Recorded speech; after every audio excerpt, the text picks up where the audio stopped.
So here's my Nintendo Switch. I'm not running Switch games on it.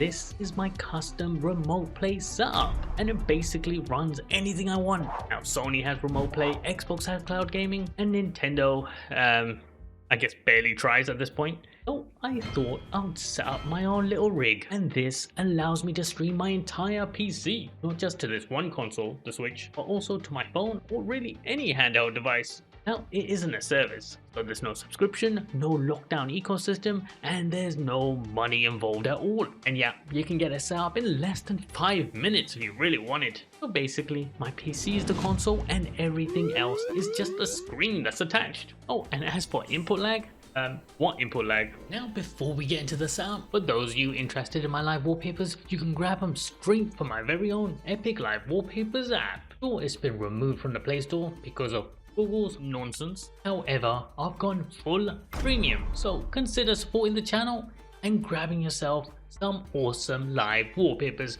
for life. So now that we have that out of the way, let's get this set up on your devices. For this, we're going to need a couple different apps. For your computer, we're going to either need Sunshine or Apollo, and on any other device that you want to stream to, we're going to set up Moonlight.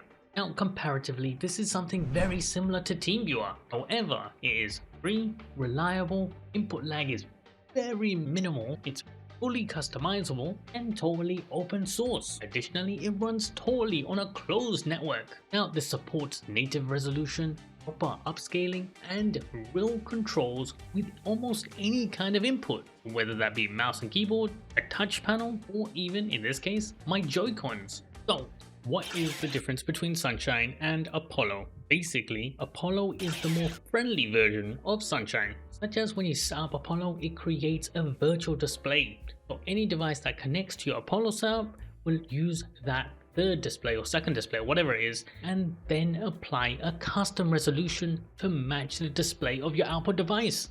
Pretty smart. Whereas with Sunshine, check out the borders. It's basically transmitting the raw data from the monitors. Now of course you can adjust this manually within the settings itself, but it's kind of a pain to figure out. And to be honest, if you guys can't be bothered like me, then maybe go with Apollo instead. I mean, saying that, Sunshine is the main project, so it's considered more stable and it will be better supported than the experimental Apollo. But yeah, keep that in mind.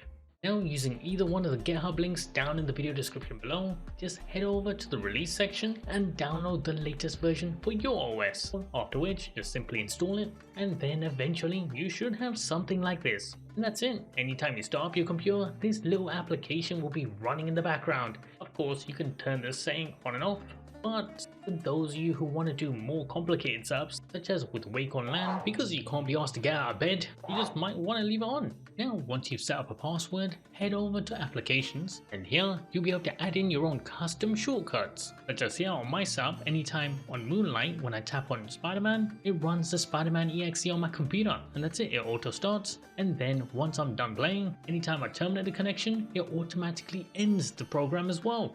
Now of course, if you guys want to add in your own, just tap add new, and then here you need to just add in the working directory for that program, application, game, whatever it is, as well as of course copy over the exact exe name itself.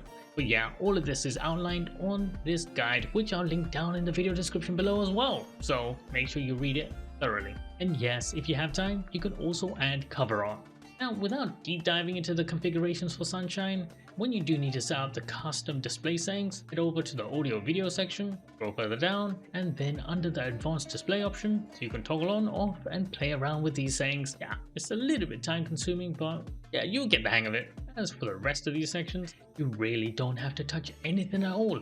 And when it comes to Apollo, yeah, you can skip all of this. Now as for the devices we want to stream to, head over to the Moonlight website, either the GitHub link or the official site itself, or further down, and you should find this section here for all of its supported devices. We got Macs, Chrome OS, Android, iOS, Xbox, PS Vita, Switches, Wii Switch, so yeah, you get the drift. Just download the version for your device. For example, here for Android, it's quite simple. You just install the application, load it up, pair Moonlight to Sunshine or Apollo, and that's it. Pretty straightforward.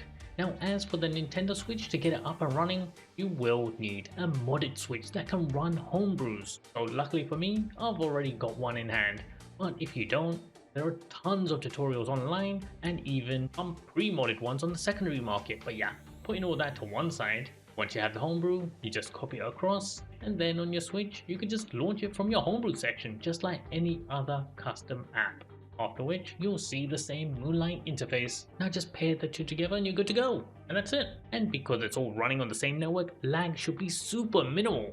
But if it doesn't turn out smooth for you guys, you can always adjust the bitrate transfer speeds or even the stream resolution. There's definitely a couple different options here. And as a final tip for you guys, you might want to consider wiring your computer to the network via Ethernet.